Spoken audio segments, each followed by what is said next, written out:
Hi నమస్తే. నేను మీ సునీల్ కుమార్ గాజుల. కొంతమంది నిన్ను అదే పనిగా రెచ్చగొట్టే ప్రయత్నం చేస్తూ ఉంటారు. అది మాటలతో, చేతలతో, చూపుల ద్వారా. ఒక విషయం గుర్తుపెట్టుకునే ప్రయత్నం చెయ్యి. పాము కాటేసినప్పుడు పామును కొట్టడానికి ప్రయత్నం చేస్తూ ఉంటావా?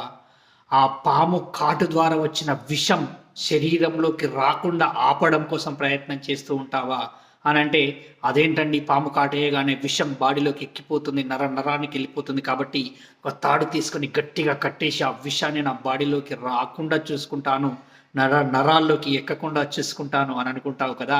అదే విధంగా ఎప్పుడైతే ఒక వ్యక్తి నిన్ను రెచ్చగొట్టే ప్రయత్నం చేస్తూ ఉంటాడో, ఆ సందర్భంలో నిగ్రహంగా రియాక్ట్ కాకుండా రెస్పాండ్ అయ్యే ప్రయత్నం చేయాలి.